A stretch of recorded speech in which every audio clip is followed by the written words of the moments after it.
Hello बच्चों, तो कैसे हैं आप लोग। उम्मीद करता हूं कि आप लोग अच्छे से पढ़ रहे होंगे। बच्चों, आज हम लोग ये वाला जो टॉपिक है क्लास 8 के हिस्ट्री का सेकंड चैप्टर, या यूँ कहें कि सोशल साइंस का जो सेकंड चैप्टर है, ठीक है, तो वो आज हम लोग आगे कंटिन्यू करने वाले हैं। पिछले वीडियो में मैंने बच्चों आपको यहाँ तक पढ़ा दिया था, ठीक है, यहाँ तक मैंने आपको पढ़ा दिया था। अगर आपने वो वीडियो नहीं देखा है तो प्लीज़ जाकर उसको जरूर देखिए, ताकि आपको पीछे की जो चीज़ें हैं उससे आप कनेक्ट कर पाएँ। तो बच्चों, आज हम लोग यहाँ से कंटिन्यू करने वाले हैं। आगे का जो टॉपिक है वो आज हम लोग देखने वाले हैं। तो इस चैनल पे बच्चों मैं आपको लाइन बाय लाइन सारी चीज़ें बताता हूँ। तो अगर आपने चैनल को सब्सक्राइब नहीं किया तो जरूर सब्सक्राइब कर ले बच्चों। तो चलिए आते हैं टेक्स्ट पे। Some of the sultans also impose the जिजिया, a tax on non-Muslim subjects to grant them protection and exemption from the military service। देखिए बच्चों, होता क्या था कि कुछ जो नॉन मुस्लिम्स लोग होते थे उनके ऊपर एक टैक्स लिया जाता था बच्चों, है ना। उनको एक टैक्स भरना पड़ता था, जिस टैक्स का नाम था जिजिया टैक्स, ठीक है। ये जिजिया टैक्स क्या था, याद रखना है कि उनको इसलिए भरना होता था ताकि उनको प्रोटेक्शन दिया जा सके, है ना, उनको मिलिट्री सर्विस नहीं देना पड़े। तो इस चीज़ के बदले में उनको टैक्स भरना पड़ता था। और ये किन से लिया जाता था, ये केवल और केवल जो नॉन मुस्लिम्स होते थे उनसे टैक्स लिया जाता था। ये हम लोग दिल्ली सल्तनत की बात कर रहे हैं बच्चों, तो इस तरह का टैक्स था। And in practice, depending on the ruler, this discriminatory tax would be a source of economic burden and public humiliation and formed a finance and social incentive for subjects to convert to Islam। इसका मतलब ये हुआ बच्चों कि ये जो tax था ना, एक तरीके से उन लोगों के लिए ह्यूमिलेशन था, है ना। जो लोग नॉन मुस्लिम थे उनको ह्यूमिलेट किया जा रहा था, उनके ऊपर एक्स्ट्रा इकोनॉमिक बर्डन जो है वो लादा जा रहा था कि आपको जो है टैक्स भरना पड़ेगा क्योंकि आप मुस्लिम नहीं हैं, तभी आपको प्रोटेक्शन दिया जाएगा, तभी आपको मिलिट्री सर्विस में नहीं जाना है ना। तो इन सारी चीज़ों के लिए उनको टैक्स भरना पड़ता था। और जरा सोचिए ये क्यों किया जाता था। अगर इसका अंदर का जो है मकसद हम समझने की प्रयास करें तो उनका मकसद यही था कि जो नॉन मुस्लिम्स हैं वो मुस्लिम्स में कन्वर्ट हो जाए, है ना, ये वो चाहते थे। So at the end of 14th century, Timur, अब ब्रूचुअल तुर्किश मंगोल कनकरर। अब देखिए बच्चों, यहां से एक सवाल आपके एग्जाम में आएगा। तिमूर जो था ये एक तुर्किश मंगोल कनकरर था, है ना। तुर्की और जो मंगोलिया है वहां से ये आया हुआ था। ये हमारे देश में आता है, ठीक है, 14th सेंचुरी में, है ना, सेंट्रल एशिया से ये आता है। और ये हमारे देश का जो नॉर्थ वेस्टर्न पार्ट था, है ना, यानी कि आज का आप देख लीजिए राजस्थान, पंजाब, दिल्ली वगैरह, ये पूरा जो नॉर्थ वेस्टर्न पार्ट था, तो वहां पर ये हमला करता है। And launched a devastating attack on Delhi, और दिल्ली पर भी हमला करता है। उस समय दिल्ली एक मतलब कह सकते बहुत ही अच्छा शहर बन चुका था धीरे धीरे, है ना। तो उस शहर पर ये तिमूर जो था वो हमला करता है। As he wrote in his memoir. बच्चों, मेमोयर क्या होता है? मेमोयर हम लोग कहते हैं बायोग्राफी को, ठीक है। तो जो तिमूर था उसने अपने बायोग्राफी में खुद से ये लिखा, क्या लिखा, ठीक है, उसने लिखा कि उसका मकसद क्या था। तो उसका 2 ऑब्जेक्टिव था, ठीक है। उसने जो दिल्ली पर या हमारे भारत पर हमला किया, तो हमला करने के पीछे उसके 2 मकसद थे, 2 ऑब्जेक्टिव थे। उन्होंने क्या बताया, क्या मकसद लिखा अपने इस मेमोयर में, अपने बायोग्राफी में? तो उसने लिखा कि war with the infidels and to gain something by plundering the wealth of the infidel. तो ये 2 मकसद था बच्चों। पहला तो था वार विद द इनफिडल्स। अब सोचेंगे इनफिडल्स क्या होता है, तो कि इनफिडल्स कहते हैं उनको, क्या लिखता है, इनफिडल्स का मतलब होता है someone who does not share the faith of a given religion for medieval Christianity, ठीक है, और जो है ये क्रिश्चियंस, ठीक है, और बुद्धिस्ट, जैन, हिंदूज। देखिए बच्चों, इसका मतलब ये हुआ, इनफिडल्स मतलब हुआ जो नॉन मुस्लिम थे कह लीजिए, है ना। जो जैसे कि ये जो राजा थे, जैसे ये तिमूर है, तो तिमूर का इस धर्म क्या था, इस्लाम। तो इसके अलावा जितने भी धर्म को मानने वाले थे उनको इनफिडल्स कहा जाता था, ठीक है। जैसे कि क्रिश्चियंस हो गए, बुद्धिस्ट हो गए, जैन हो गए, हिंदू हो गए, तो इनको जो है इनफिडल कहा जाता था। तो पहला मकसद इनका क्या था? तिमूर जब भारत में हमला करता है तो पहला मकसद वो लिखता है कि वार विद द इनफिडल्स, यानी कि जो नॉन मुस्लिम्स थे उनके साथ युद्ध। और दूसरा, plundering the wealth of the infidels, यानी कि जितने भी नॉन मुस्लिम्स हैं उनके वेल्थ को लूटना, वो लूटने के लिए यहां पर आया था। लार्ज नंबर्स वेयर किल्ड और enslaved and the city was left in ruins, यानी कि पूरे दिल्ली शहर को जो है बर्बाद कर दिया गया, है ना, उसको लूट लिया गया, बहुत सारे लोगों को मारा गया, कई सारे लोगों को बंदी बना लिया गया। Timur soon withdrew from India with large plunder, ठीक है, ह्यूज प्लंडर।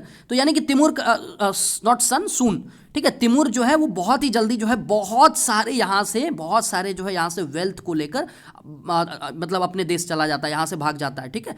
तो केवल यहाँ पर क्या बचता है, तो केओस बचता है। केओस का मतलब मातम होता है ना। यहाँ पर केवल और केवल खंडहर और कह सकते हैं जो लूट मतलब ऐसा सिचुएशन जहाँ पर कि सब कुछ लूटपाट कर लिया गया है ना।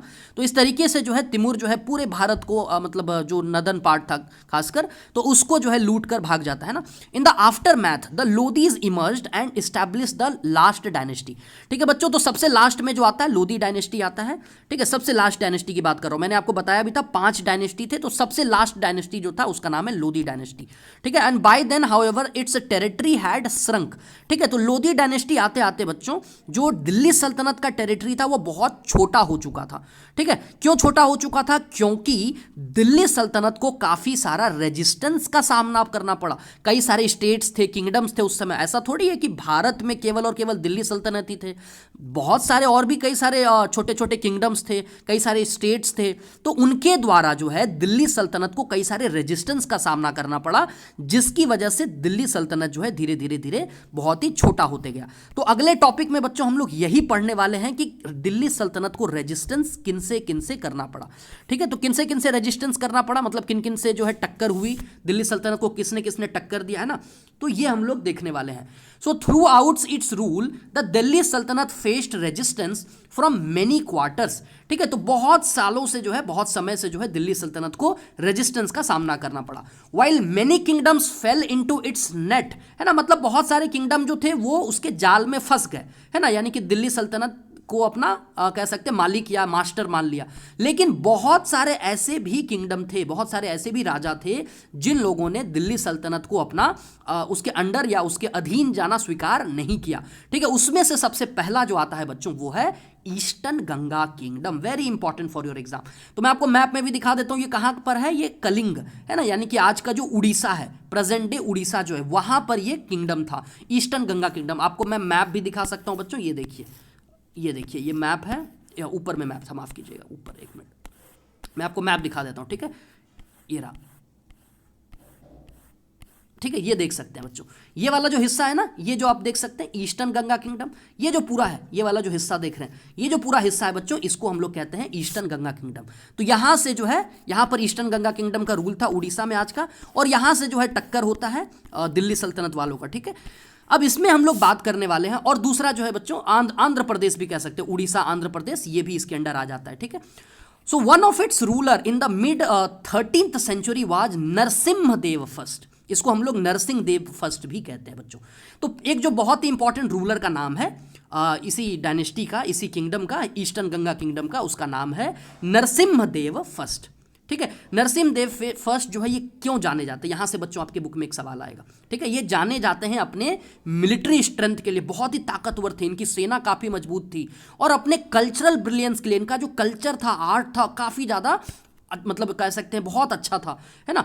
तो इनके लिए ये जाने जाते हैं, एक तो हो गया मिलिट्री स्ट्रेंथ, दूसरा कल्चरल ब्रिलियंस के लिए नरसिम्हदेव फर्स्ट जाने जाते हैं। Apart from repelling multiple inroads of the सल्तनत, ही डिफीटेड द दिल्ली सल्तनत गवर्नर ऑफ बंगाल।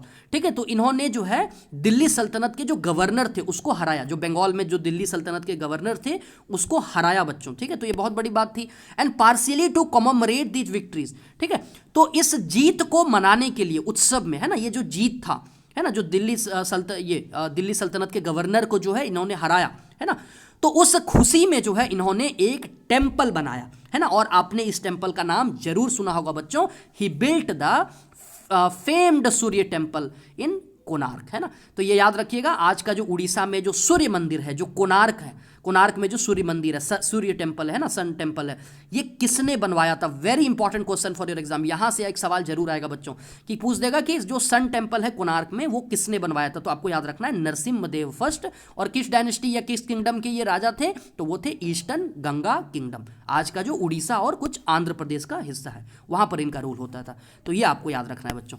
ठीक है, आगे हम लोग देखते हैं, आगे हम लोग बात करते हैं बच्चों होयसला के बारे में, है ना। होयसला जो थे उन्होंने भी इनको टक्कर दिया। तो ये कौन थे?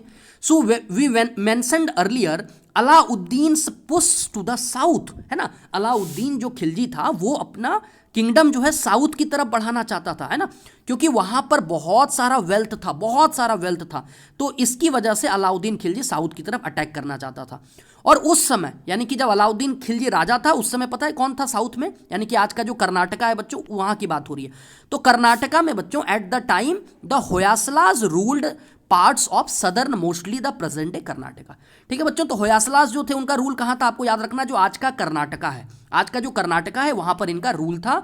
And fended off several attack, fended off का मतलब होता है बच्चों कई सारे जो अटैक हुए, दिल्ली सल्तनत वालों ने इन पर जो अटैक किया उसको इन्होंने मतलब बहुत अच्छे से टक्कर दिया, कह सकते उससे लड़ाई लड़ी, है ना। तो ये था बच्चों। Kingdom in the south however weakened by these attacks and internal conflicts. लेकिन बच्चों जो साउथ इंडिया के जो किंगडम्स है ना वो बहुत काफ़ी ज़्यादा अटैक होता था उनकी वजह से, जिसकी वजह से वो कमज़ोर होते गए और भी कई सारे कॉन्फ्लिक्ट्स होते थे वहाँ पर। तो इसके वजह से भी जो है जो साउथ इंडिया के जो किंगडम्स थे वो धीरे धीरे कमज़ोर होते गए। The Hoysala kingdom declined and in the mid 14th century was absorbed into Vijayanagara empire. ठीक है बच्चों, तो बाद में यही हुआ कि जो होयसला किंगडम था कर्नाटका का वो भी धीरे धीरे धीरे कमजोर होता है और बाद में मिड 14th सेंचुरी में, यानी कि 1350 के आसपास की बात है, तो मिड 14th सेंचुरी में है धीरे धीरे जो है जो होयसला किंगडम था वो विजयनगर किंगडम में मिल जाता है ना। तो हम लोग अभी जो है आगे जो अगला टॉपिक पढ़ने वाले हैं बच्चों वो है, अगला जो टॉपिक हम लोग देखेंगे वो विजयनगर किंगडम के बारे में ही देखेंगे, है ना। तो हम लोग आगे इसके बारे में पढ़ने वाले हैं बच्चों। उससे पहले देखिए बच्चों थोड़ा सा जो है ये होयसला के बारे में दिया, होयसला ये शब्द कहाँ से आया, ठीक है। The sculpture in figure 2.9 narrates the story behind the Hoysala, है ना। ये होयसला एम्बलम जो है बच्चों, ये होयसला एम्बलम जो है ये कहाँ से आया, तो कन्नड़ फोल्कलोर जो होता है, फोल्कलोर किसको कहते हैं बच्चों, जो लोक संस्कृति या लोक कहानियाँ होती है ना, जो पुराने कहानी होते हैं, तो ऐसा कहा जाता है कि कन्नड़ कहानियों के अनुसार एक स्टोरी है बच्चों, है ना, जिसमें क्या कहा गया, the story of a Sala a young man who fought a lion to save his guru, है ना। तो एक यंग मैन है जिसने कि अपने गुरु को बचाने के लिए एक लायन से लड़ाई लड़ी, ठीक है बच्चों। तो इसलिए वहां से जो है बच्चों, वहां से इस किंगडम का नाम पड़ा होय। होय का मतलब होता है बच्चों स्ट्राइक, स्ट्राइक मतलब मारना, है ना। और साला का मतलब होता है बच्चों साला जो है वो बच्चों इस यंग मैन का नाम है ना, वो जो यंग मैन था जिसने अपने गुरु को बचाया उसका नाम था साला। तो बच्चों यहां से पड़ा होयसला का नाम, ठीक है। The Delhi sultanate also faced rebellion from the emergence of several independent regional sultan, ठीक है बच्चों। तो दिल्ली सल्तनत को कई सारे और भी इंडिपेंडेंट जो रीजनल सुल्तान थे उनसे टक्कर, उनसे सामना करना पड़ा उनको, है ना। तो उसमें से एक और जो नाम आता है आपको याद रखना है, बहमनी सुल्तान, ठीक है। बहमनी सुल्तान ये भी साउथ में थे, तो ये कहां पर था, तो आज का जो डेक्कन वाला पार्ट है बच्चों याद रखिएगा, ठीक है। मिड 14th सेंचुरी में जो थे ये, है ना, और इनका जो कंट्रोल था वो था डेक्कन। डेक्कन का मतलब होता है सेंट्रल इंडिया, है ना। इसको अगर मैं आपको दिखाऊं तो ये देखिए मैप में आपको दिखाता हूं, एक मिनट वेट कीजिए, ठीक है, जस्ट वेट। ये देखिए मैं आपको दिखाता हूं, ये रहा मैप, ठीक है। ये जो आप देख रहे हैं ना बच्चों, ये जो पूरा है, ये वाला जो हिस्सा है, ये बीच का जो ये पूरा पार्ट है ना यहाँ से, ठीक है, ये जो पार्ट है ये आता है बच्चों, ये आता है आपका डेक्कन किंगडम में, ठीक है। इस और एक मैप दिया है बच्चों, आप दूसरे मैप में भी देख सकते हैं, मैं आपको दूसरा मैप भी दिखाता हूँ, ठीक है। ये और अच्छे से दिया हुआ है, एक मिनट रुक जाइए, मैं आपको सेकंड मैप दिखाता हूँ जहाँ पर और अच्छे से, ये देखिए, ये जो मैप आप देख रहे हैं बच्चों, यहाँ पर आप देख सकते हैं, यहाँ पर बहुत ही अच्छे से दिखाया है, इसको हम लोग डेक्कन किंगडम कहते हैं। ये देखिए ये जो पूरा है ना, इसको बहमनी किंगडम भी कहते हैं, ठीक है। तो यहाँ ये वाला जो हिस्सा है इसी की बात हो रही है बच्चों, यहाँ से भी दिल्ली सल्तनत वालों को टक्करों का सामना करना पड़ा, है ना, कई सारे युद्ध लड़ना पड़े, है ना। तो वही बताया गया, बहमनी सुल्तान जो थे। And powerful sultanates also emerged in Gujarat, Bengal and other regions leading to a complex interplay of alliance, ठीक है। तो गुजरात हो गया, बंगाल हो गया, तो ऐसे ऐसे रीजन्स में भी, है ना, कई सारे मतलब बहुत सारे पावरफुल जो सुल्तान थे वो इमर्ज हुए, जिनसे कि दिल्ली सल्तनत वालों को काफ़ी टक्कर का सामना करना पड़ा, और कई सारे युद्ध भी होते थे, ठीक है। एंड पार्ट्स ऑफ राजस्थान, अब राजस्थान की बात करते हैं बच्चों, also remained beyond the reach of Delhi sultan, है ना। तो जो राजस्थान था बच्चों, आज का जो राजस्थान है ना, जहाँ पर कि राजपूतों का शासन था, तो वो भी दिल्ली शासन के जो दिल्ली सुल्तान थे उनके अटैक से अछूते रहे, ना, मतलब वहां पर भी वो नहीं पहुंच पाए, है ना। ये 15th सेंचुरी की बात है, और इसमें जो सबसे इंपॉर्टेंट नाम आता है वो है बच्चों राणा कुंभा का, ठीक है। राणा कुंभा जो थे ये मेवाड़ के राजा थे, याद रखना है आपको, Rana Kumbha very important person, ठीक है। तो ये मेवाड़ के राजा थे और इन्होंने भी दिल्ली सल्तनत के बहुत सारे जो अटैक थे उसको रोका। अच्छा बच्चों, राणा जो है बच्चों ये टाइटल है है ना, एक तरह से टाइटल। ये किनको दिया जाता था? राजपूत जो किंग, जैसे महाराणा प्रताप, राणा कुंभा, है ना। तो राणा जो है बच्चों ये एक टाइटल है जो कि राजपूत जो कि राजा होते थे उनको दिया जाता था। अच्छा, एक और देखिए, ये फोर्ट आप देख सकते हैं बच्चों, ये आज का कुंभलगढ़ फोर्ट है राजस्थान में, है ना। तो ये आप देख सकते हैं बहुत बड़ा फोर्ट है ये फोर्ट जो है इनका निर्माण राणा कुंभा ने ही किया था बच्चों। तो ये भी आपको याद रखना, ये युद्ध से बचने के लिए, है ना, प्रोटेक्शन के लिए इतना बड़ा फोर्ट देख सकते हैं ये बनाया गया था। इसके बारे में देखिए दिया हुआ भी आपके बुक में, कुंभलगढ़ फोर्ट जो यहाँ से एक सवाल आ सकता है, किसने बनवाया था? तो राणा कुंभा ने ही बनवाया था 15th सेंचुरी में, ठीक है। और ये strong hold for the rulers of Mewar, है ना, ये एक तरीके से उनके कह सकते पावर का सिंबल था, ठीक है। और याद रखना है बच्चों, ये देखिए लिखा है prominent Rajput kingdom in the central and southern part of today's Rajasthan, surrounded by forest and steep slopes, it's famous for massive 36 kilometre long wall. बच्चों ये जाना जाता है, ये जो कुंभलगढ़ फोर्ट है ना, ये जाना जाता है अपने 36 किलोमीटर लंबे वॉल के लिए, है ना। ये देख सकते हैं वॉल जो है, ये वॉल जो है ना, ये बहुत लंबा वॉल है 36 किलोमीटर तक, और ये बहुत ही सुंदर, ये आप है ना, देखने में आपको लगेगा अगर आप जाएंगे कभी, तो ये दुनिया का कहा जाता है लॉन्गेस्ट कंटिन्यूअस वॉल है, मतलब सबसे लंबा दीवार है, ऐसा वॉल पहला मतलब और कहीं नहीं है ना। तो ये आपको याद रखना है बच्चों, यहाँ से एक सवाल अगर आएगा तो आपको याद रखना है, ठीक है। अब हम लोग बच्चों विजयनगर किंगडम के बारे में थोड़ा सा पढ़ते हैं, very important for an exam. Vijayanagara kingdom जो है ये हमारा साउथ जो है सदर्न पार्ट ऑफ इंडिया, वहाँ पर ये इमर्ज होता है। आज का जो कर्नाटका है ना, अगर मैं आज की लोकेशन की बात करूँ तो आज का जो कर्नाटका है तो वहाँ पर ये जो है विजयनगर किंगडम या विजयनगर अंपायर जो है वो इस्टेब्लिश होता है, ठीक है। तो while the Delhi sultanate grew politically more unstable, a new centre of power emerged in the south. मतलब जैसे जैसे जो है दिल्ली सल्तनत धीरे धीरे अनस्टेबल होते गया, कमजोर होते गया, है ना, तो साउथ इंडिया में जो है बच्चों एक नया पावर जो है वो उभर कर आने लगा। उस पावर का नाम था विजयनगर किंगडम या विजयनगर अंपायर।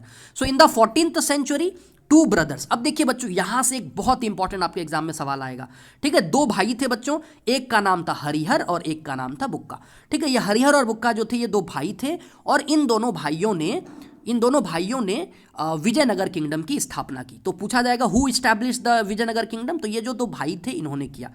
लेकिन शुरुआत की बात करें बच्चों तो initially served as governors under Muhammad bin Tughlaq, यानी कि ये जो दोनों भाई थे बच्चों ये मोहम्मद बिन तुगलक के अंडर में ही काम करते थे, गवर्नर थे पहले, ठीक है। लेकिन धीरे धीरे इन्होंने क्या किया, rejected the Delhi's authority and established an independent kingdom, है ना। पहले ये दोनों भाई जो थे वो दिल्ली सल्तनत के गवर्नर मतलब उसी के अंडर काम करते थे, है ना, मोहम्मद बिन तुगलक के गवर्नर थे कह सकते, उसी के अंडर काम करते थे। लेकिन बाद में जाकर जो है इन्होंने दिल्ली सल्तनत का जो पावर है उसको रिजेक्ट कर दिया और अपना एक इंडिपेंडेंट किंगडम जो है वो स्टैब्लिश किया, और ये काफी सिग्निफिकेंट है ना, देखा है ना, that became a significant force in the southern India and grew into a Vijayanagara empire, है ना। बाद में जाकर जो है ये विजयनगर अंपायर कहलाया, है ना। ये बहुत बड़ा अंपायर जो है, आप ये पिक्चर देख सकते हैं बच्चों, ये आज का जो है विजयनगर सिटी जो है ये उस समय का ये देखिए दृश्य जो है कितना ये सुंदर देख सकते हैं, कई सारे मंदिर है ना। तो ये आज का जो हम्पी है बच्चों, आज जो इसको हम लोग हम्पी कहते हैं, है ना, विरूपक्ष टेम्पल भी आप देख सकते हैं बच्चों यहाँ पर, ये जो है ना बच्चों ये विरूपक्ष टेम्पल है, ये भी काफी फेमस है ना, साउथ इंडिया का हम्पी कर्नाटका जो है। अच्छा, एक और चीज आपको बच्चों यहाँ पर दिया हुआ है, थोड़ा सा एक फोल्कलोर है कह सकते हैं, है ना, थोड़ा सा फोल्कलोर समझते हैं क्या है विजयनगर किंगडम के बारे में, कि according to popular folklore Harihara and Bukka witnessed a remarkable sight at Hampi. इसका मतलब ये हुआ बच्चों कि ये जो हरिहर और बुक्का थे ना, ये लोग एक दिन घूमने जा रहे थे, है ना, हम्पी पर। ये लोग हम्पी जो है जहाँ पर आज का जो कर्नाटका है वहाँ पर ये लोग घूमने गए। वहाँ पर उन्होंने एक बहुत ही सुंदर सा दृश्य देखा कह सकते हैं, एक ऐसा चीज देखा जिसकी वजह से जो है इन्होंने कुछ डिसाइड किया। इन्होंने डिसाइड किया कि हम्पी जो होगा that will be the capital of Vijayanagara. तो उन्होंने ऐसा क्या देखा बच्चों, उन्होंने देखा कि a hare turning around and chasing a pack of हॉर्न्स, ठीक है। इन्होंने देखा कि जो कुछ खरगोश थे, है ना, सॉरी माफ कीजिएगा, एक खरगोश, कुछ नहीं, एक खरगोश, मात्र एक खरगोश जो है वो कई सारे कुत्तों को, कई सारे जो डॉग्स थे, है ना, कई सारे डॉग्स को वो चेज कर रहा है ना। तो ये चीज जब उन्होंने देखा तो जरा सोचिए, एक खरगोश है और कई सारे डॉग्स हैं, तो तो उनको ये एक खरगोश जो चेज कर रहा है, तो ये चीज़ जब उन्होंने देखा तब उनको ये रियलाइज हुआ कि ये जो जगह है, ये जगह जरूर जो है काफ़ी स्ट्रेंथ और काफ़ी करेज का सिंबल है ना। तो इसीलिए उन्होंने जब वो वापस अपने गुरु के पास आए, है ना, उनके गुरु का नाम था विद्यारण्य, तो विद्यारण्य जी के पास जब वो आए तो उन्होंने कहा कि ये जो है ना, ये जो सिंबल, ये जो आपने देखा, ये ब्रेवरी का सिंबल है, ये रेजिलियंस का सिंबल है। और उन्होंने एडवाइस किया कि आप जो है हम्पी को, है ना, हम्पी को जो है अपना कैपिटल बना लें। ठीक है, तो आपको याद रखना विजयनगर किंगडम का या विजयनगर अंपायर का जो कैपिटल था वो क्या था, हम्पी, और उसके पीछे की क्या कहानी थी आपको याद रखना है बच्चों। To the north of Vijayanagara empire, Vijayanagara empire की नॉर्थ की बात करें तो वहां पर बच्चों था बहमनी सुल्तान, जो मैंने आपको बताया डेक्कन सुल्तान भी जिनको कहते हैं, और ये इनका मेजर राइवल था, यानी कि बहमनी विजयनगर अंपायर को जो है इनसे टक्करों का सामना करना पड़ता था, युद्ध करना पड़ता था। इनके मेजर दुश्मन जो थे वो ये थे।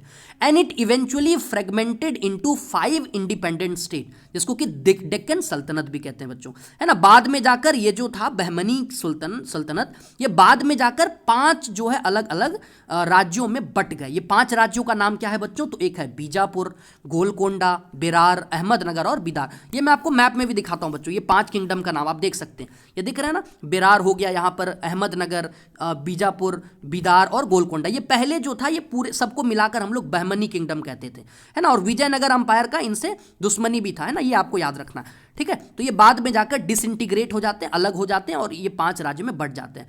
And each ruled by farmer governors, और जिनको तरफदार भी कहते हैं बच्चों, है ना। मतलब हर एक जो राज्य थे, हर एक जो 5 राज्यों में से हर एक राज्य जो थे उन पर कौन रूल करता था, तो उनको कहते थे तरफदार, यानी कि governor. Who declared autonomy, the Vijayanagara rulers battled with the first two का मतलब वो बच्चों बीजापुर और गोलकोंडा। तो यानी कि विजयनगर अंपायर का जो लड़ाई होता है वो होता है ये बीजापुर और गोलकोंडा से। ठीक है, और जो गजपति रूलर्स थे, अब गजपति कहां के थे, तो ये उड़ीसा के। तो आप देख सकते हैं मैप में भी आपको दिखाता हूं फिर से, ये देखिए ये है गजपति, यहां पर ये वाला जो हिस्सा आप देख रहे हैं ना, ये वाला हिस्सा, ये जो है ना, ये वाला जो हिस्सा आप पूरा देख सकते हैं, ये है गजपति रूलर्स। ठीक है, गजपति किंगडम, तो यहां से भी विजयनगर किंगडम का लड़ाई होता है ना, तो ये आपको याद रखना है। ठीक है, अच्छा एक चीज और दिया है बच्चों, पति। आपने अभी जैसे सुना गजपति, है ना, तो गजपति शब्द का मतलब क्या होता है बच्चों, पति का मतलब होता है लॉर्ड या मास्टर, है ना, और गज का मतलब होता है बच्चों हाथी, हाथी को हम लोग गज कहते हैं, यानी कि गजपति का मतलब हुआ जो कि हाथियों का राजा है ना, उनको कह सकते हैं गजपति। उसी तरीके से बहुत सारे शब्द ऐसे यूज होते थे पहले, जैसे फॉर एग्जांपल नरपति। नरपति का मतलब क्या होता है बच्चों, नर का मतलब होता है जन, लोग, है ना, जो कि लोगों का राजा है उसको नरपति कहते हैं। वैसे ही बच्चों छत्रपति एक शब्द हो गया, अश्वपति हो गया, है ना, तो अश्व का मतलब होता है घोड़ा। तो ऐसे जो है बच्चों बहुत सारे शब्दों का इस्तेमाल करते थे, है ना, तो ये सारा भी यूज होता था बच्चों, तो ये आपको थोड़ा सा याद रखना है। उसके बाद हम लोग अगले टॉपिक पर आते हैं। अगला टॉपिक जो है वो बच्चों है कृष्णदेव राय के बारे में। ये कौन थे, ये बहुत ही इंपॉर्टेंट एक जो यहां से सवाल बनेगा कि आपको कृष्णदेव राय पर शॉर्ट नोट्स लिखने के लिए आ सकता है ना, कि कृष्णदेव राय कौन थे। तो 16th सेंचुरी में Vijayanagara empire reached its peak under its celebrated ruler Krishnadeva Raya, यानी कि 16th सेंचुरी में विजयनगर किंगडम जो था ये काफी ज्यादा ऊंचाइयों पर पहुंच गया, और इसको ऊंचाइयों पर पहुंचाने वाला व्यक्ति कौन था, वो राजा थे कृष्णदेव राय, who expanded and secured the empire's dominance over the Deccan, है ना। इन्होंने क्या किया, अपना पूरा डोमिनेंस जो है, अपना पूरा जो अधिपत्य है, जो पावर है, वो पूरा डेक्कन पर इन्होंने फैलाया। And under his rule, the empire achieved both military power and cultural resonance, है ना, तो यानी रेनेसेंस, यानी कि इनके अंडर जब ये राजा थे कृष्णदेव राय, है ना, जब ये राजा थे विजयनगर किंगडम के, तो इस समय जो है बच्चों पूरा जो विजयनगर अंपायर था वो मिलिट्री जो उनकी सेना थी काफ़ी ज़्यादा पावरफुल हो गई, और दूसरा जो है कल्चरल रेनेसेंस, यानी कि पुनर्जागरण, है ना, जो उनका कल्चर जो खत्म हो चुका था साउथ इंडिया का, उसको फिर से जीवित करने का इन्होंने प्रयास किया। He patronized poets and scholars in Sanskrit, Telugu and Kannada.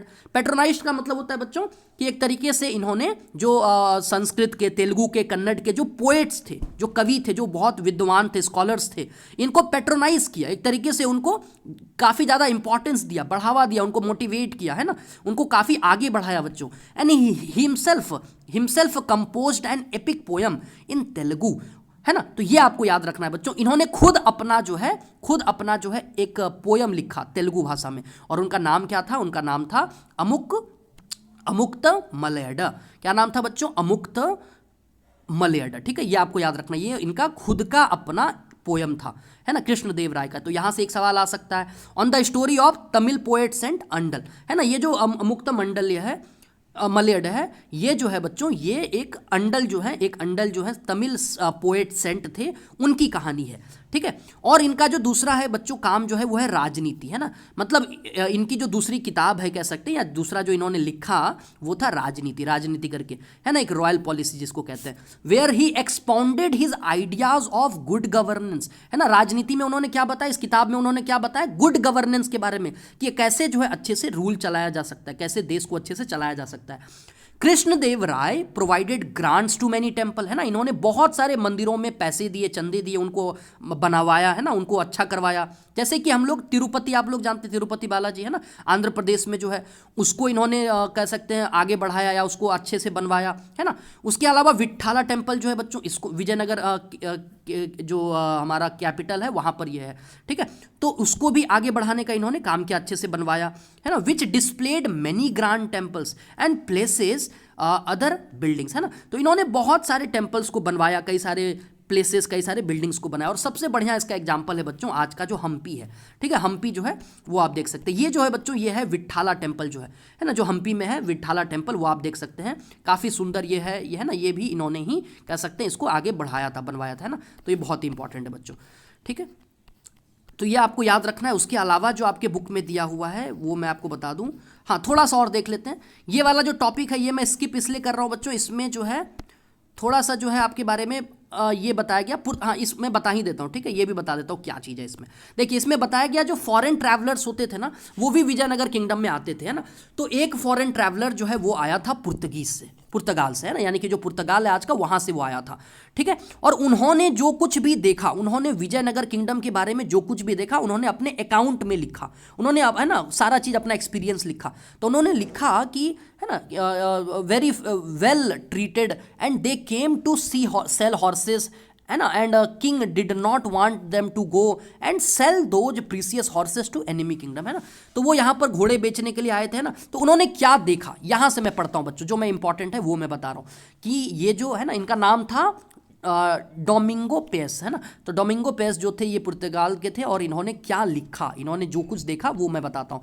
उन्होंने देखा कि this city seemed to me as large as Rome, है ना। तो इन्होंने बोला कि ये जो विजयनगर एम्पायर है ये रोम के जितना बड़ा है ना, and very beautiful to the sight there are many groups का मतलब होता है जंगल, है ना, पेड़, है ना, कई सारे वहाँ पर पेड़ हैं, बहुत ही सुंदर सा ये जगह है, बहुत सारे गार्डन्स है बच्चों, है ना, and house of the houses and many conduits of water, पानी का जो है बहुत अच्छा वहाँ पर सप्लाई वगैरह है, with flow into the midst of it, and in places there are lakes also, the people in the cities are countless in number, बहुत सारे लोग हैं, है ना, and this is the best provided city in the world. इन्होंने क्या कहा कि ये सबसे बढ़िया सिटी है पूरी दुनिया में, ठीक है। तो ऐसा इन्होंने कहा, ठीक है। तो ये आपको याद रखना है बच्चों कि इनका क्या एक्सपीरियंस था, तो कितना सुंदर ये शहर था, ये विजयनगर जो किंगडम था इतना पावरफुल था, कह सकते इतना ब्यूटीफुल था, ये सारा चीज़ उन्होंने अपने फॉरेन अकाउंट में लिखा बच्चों। ये विट्ठाला टेम्पल जो है उसका एक पैनल दिया हुआ, आप देख सकते हैं स्कल्पचर वगैरह जो है वो कितना सुंदर यहाँ पर दिख रहा है, ठीक है। तो अगर हम बात करें, हाँ जो लास्ट थोड़ा सा एक पैराग्राफ है वो बच रहा है वो मैं बता देता हूँ, ठीक है। After winning many wars against the neighbour, Krishnadeva Raya died in illness, ठीक है, इन 1529, यानी कि कृष्णदेव राय जो थे वो लास्ट में जाकर जो है बीमार पड़ जाते हैं, और बीमार की वजह से उनका डेथ जो है 1529 में हो जाता है। फिर धीरे धीरे जो है ये जो विजयनगर अंपायर था ये धीरे धीरे कमजोर होने लगता है बच्चों, है ना। इन 1565 द डेक्कन सल्तनत फॉर्म्ड अ कोलिशन, ये जो डेक्कन सल्तनत थे ना ऊपर में 5, इन लोगों ने अपना कोलिशन बना लिया, कोलिशन मतलब सारे लोग एक साथ हो गए, और उसके बाद जो है इन लोगों ने मिलकर विजयनगर फोर्सेस को हरा दिया, है ना, जिसका कि हेड था रामा राय, ठीक है। रामा राय जो थे ये कृष्णदेव राय के सन इन लॉ थे बच्चों, है ना, ये उस समय रूल कर रहे थे।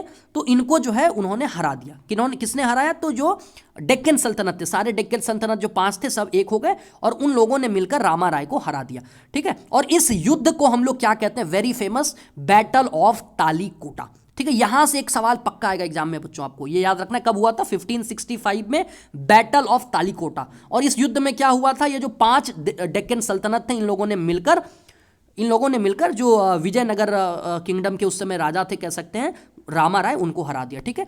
The city was sacked over several month, है ना, पूरा जो शहर था एकदम बर्बाद हो गया, हाउसेस, शॉप, बिल्डिंग्स, पैलेसेस, है ना, ये सारा जो था, एंड बहुत सारे टेम्पल्स भी जो थे बच्चों, ये सारे इन सब चीज़ों को डिस्ट्रॉय कर दिया गया, और कई सारे जो सिविलियन पॉपुलेशन थे उनको मार दिया गया। मैसेकेट का मतलब होता है बड़े लेवल पर हम हत्या करना, है ना, तो कई सारे लोगों को मार भी दिया गया, and it was left in ruin. जरा सोचिए, इतना बड़ा ये शहर था, ये जो विजयनगर किंगडम था, इतना बड़ा, इतना पावरफुल था, ये पूरा एकदम खंडहर बन गया।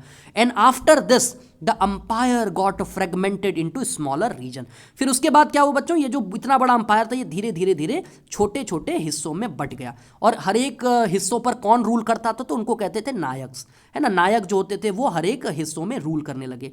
And who were former military governor, है ना, जो कि पहले मिलिट्री गवर्नर थे, अब वो नायक बनकर छोटे छोटे हिस्से जो थे उन पे रूल करने लगे। और फाइनली जो है बच्चों, ये जो इतना बड़ा किंगडम था विजयनगर किंगडम, विजयनगर अंपायर, ये फाइनली जो है मिड 17 यानी कि 1615 के आसपास बच्चों, है ना, 1600 जो है 15 के आसपास जो है, एक मिनट रुकिए बच्चों, ठीक है, एक मिनट, 1615 का जो ये टाइम पीरियड है बच्चों, इस समय तक जो है आपको याद रखना ये खत्म हो गया, ये विजयनगर किंगडम जो है वो धीरे धीरे खत्म हो गया, इतना बड़ा पावरफुल एम्पायर खत्म हो गया। तो बच्चों यही था, ये उम्मीद करता हूँ कि आपको अच्छे से समझ में आया होगा। अगला जो टॉपिक है मुगल्स के बारे में, मैं पूरा एक वीडियो में बनाऊंगा, एक पूरा जो अगला लेक्चर होगा पूरा मुगल्स के बारे में होगा। तो उम्मीद करता हूँ कि आपको अच्छा लगा होगा, ये वीडियो अच्छे से समझ में आया होगा। इसी तरह से पढ़ते रहिए, एंजॉय करते रहिए, ठीक है बच्चों। तो मिलते हैं अगले लेक्चर में, बहुत बहुत धन्यवाद, थैंक यू सो मच।